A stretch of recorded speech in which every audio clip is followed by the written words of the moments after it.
Oke, kita coba untuk bahas materi reproduksi dan genetika. Nah, kita bahas satu dulu untuk yang materi reproduksi. Nomor 1, pada proses spermatogenesis, peristiwa yang tidak tepat adalah yang tidak tepat, berarti kita cari yang salah. Nah, untuk penjelasan jawaban, yang A, spermatid memiliki kromosom yang haploid. Nah, kakak kasih lagi untuk catatan yang kemarin ya. Nah, kita cocokkan. Spermatid memiliki kromosom yang haploid.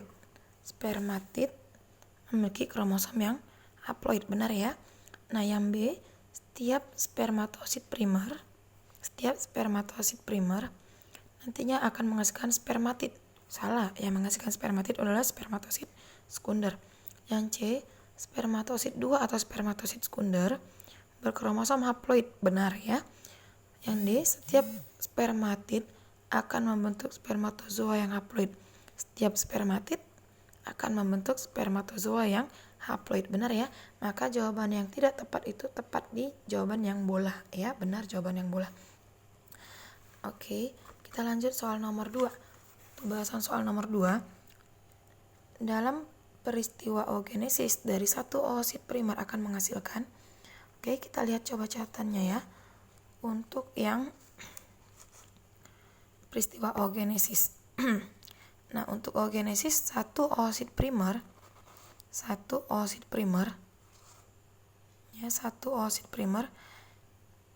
akan menghasilkan untuk satu oosit primer akan menghasilkan satu oosit sekunder dan satu polosit. Maka jawaban yang benar adalah yang A, satu oosit sekunder dan satu polosit. Iya. Yang B, satu oosit sekunder, 2 polosit, salah. C, 3 polosit, 1 oosit sekunder, salah. D, 1 ovum dan 3 polosit, salah. Maka jawabannya yang A. Oke. Untuk soal nomor 3. Di antara proses berikut ini yang bukan merupakan mekanisme meiosis. Nah, yang bukan merupakan mekanisme meiosis. Untuk yang mekanisme meiosis, pembentukan spora tumbuhan paku, ya, ini juga mengalami tahapan meiosis. Nah, untuk yang tumbuhan paku sama lumut, Kak kasih sedikit gambarannya untuk metagenesis, tumbuhan lumut dan paku. Nah, untuk tumbuhan lumut, Kak kasih singkatannya Ramalzes. Nah, Ra itu dari kata spora, berkembang menjadi protonema. Lalu tumbuhan lumut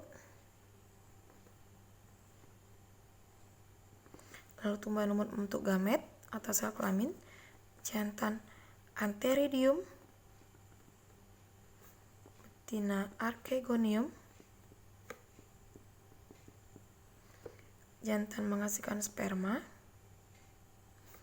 betina menghasilkan ovum, kedua sel kelamin menghasilkan zigot, membentuk embrio, lalu membentuk kotak sporogonium.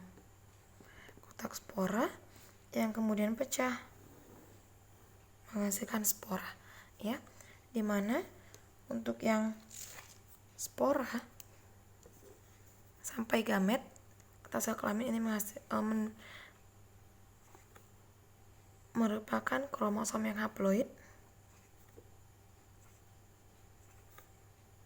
Lalu kedua sel kelamin yang berkromosom haploid akan membentuk zigot yang diploid. Lalu pembentukan diploid menjadi haploid, inilah dinamakan pembelahan secara meiosis. Berarti untuk pembentukan spora pada tumbuhan lumut itu terbentuk secara meiosis. Begitu juga untuk yang pada tumbuhan paku.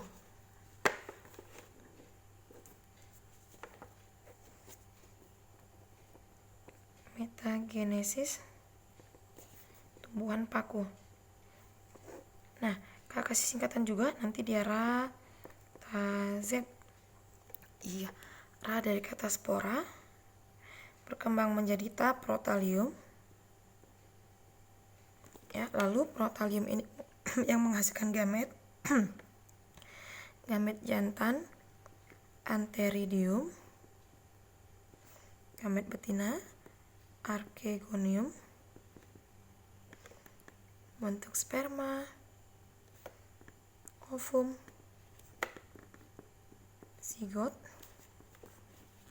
embrio, tumbuhan paku. Lalu tumbuhan paku ini akan membentuk sporogonium. Lalu sporogonium juga kembali pecah, menghasilkan spora. Nah, jumlah kromosom memiliki juga sama, dimulai dari yang haploid,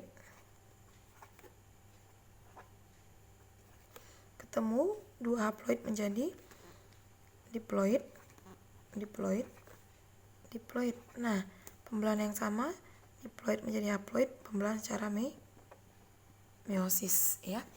Nah, berarti untuk jawaban yang nomor 3 bukan merupakan meiosis kalau pembentukan spora tumbuhan paku.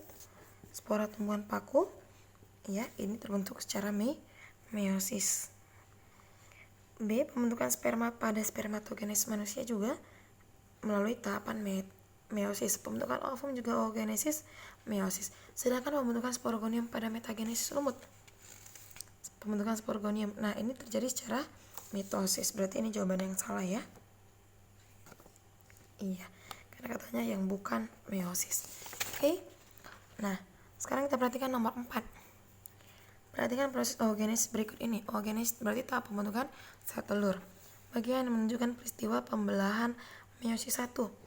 Nah, untuk yang ini nomor 1 menyatakan sel induk. Berarti oogonium atau oogonia. Lalu ini pembelahan mitosis. Nomor 2 menyatakan oosit primer. Lalu pembelahan meiosis 1. Lalu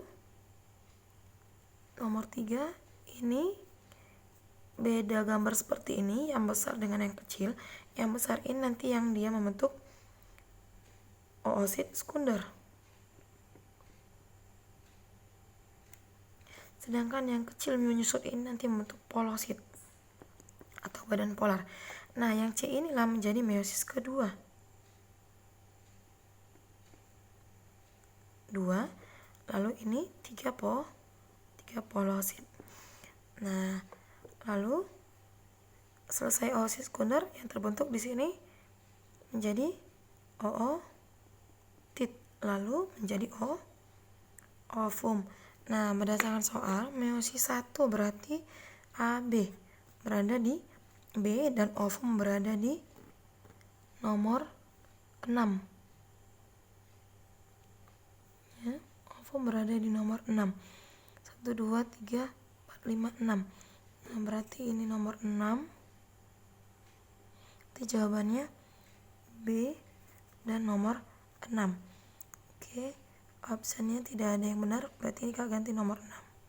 Berarti jawabannya yang A. Oke ya, yang penting paham ya. Kebetulan optionnya tidak ada yang benar, berarti ini harusnya B dan nomor 6. Oke. Nah, kita lanjut yang nomor 5. Nomor 5, pembelahan sel merupakan cara sel untuk memperbanyak diri atau disebut juga proses reproduksi sel. Berikut merupakan tujuan utama pembelahan sel, kecuali berarti kita cari yang salah. Untuk regenerasi sel yang sudah rusak atau mati, ya. Setiap sel-sel yang rusak atau mati itu akan terbentuk sel-sel baru, berarti hasil dari reproduksi sel. Berperan dalam proses pertumbuhan dan perkembangan organisme, ya. Peristiwa pertumbuhan berarti adanya penambahan akibat reproduksi sel, penambahan sel akibat reproduksi sel. Yang C untuk proses perwarisan sifat dan kepribadian seseorang. Nah, kepribadian ini tidak ditentukan oleh reproduksi sel. Kepribadian itu bisa saja ditentukan oleh sifat seseorang, bisa karena lingkungan ataupun bawaan dari pribadi seseorang, ya, bukan karena hasil pembelahan selnya. Nah, berperan dalam perkembangbiakan atau reproduksi, ya, berarti yang tujuan utama kecuali. Nah, ini bukan tujuan utamanya membentuk kepribadian. Untuk pewarisan sifat juga bukan utama, ya. Oke, berarti yang C jawabannya.